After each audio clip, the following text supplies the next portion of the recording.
We will explain how to use the SAREK program to analyze the psychrometric chart in the air conditioning system.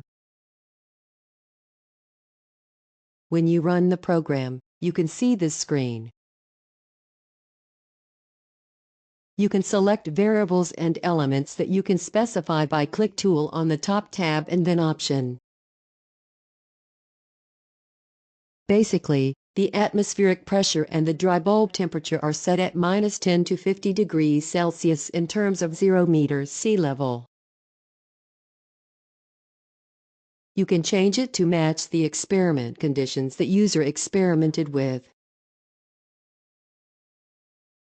Chart display items and status point display items allow you to select the elements to be displayed on the psychrometric chart.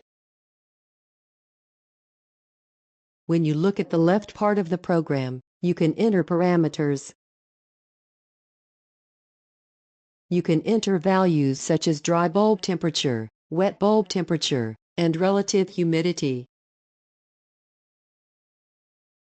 If you specify a name and click plus, a point corresponding to the parameter entered on the right side moisture diagram is displayed.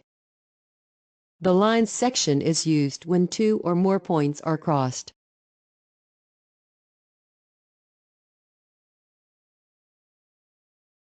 If you enter 2 or more points in a point, click both points and click the plus icon. The line will be connected on the psychrometric chart.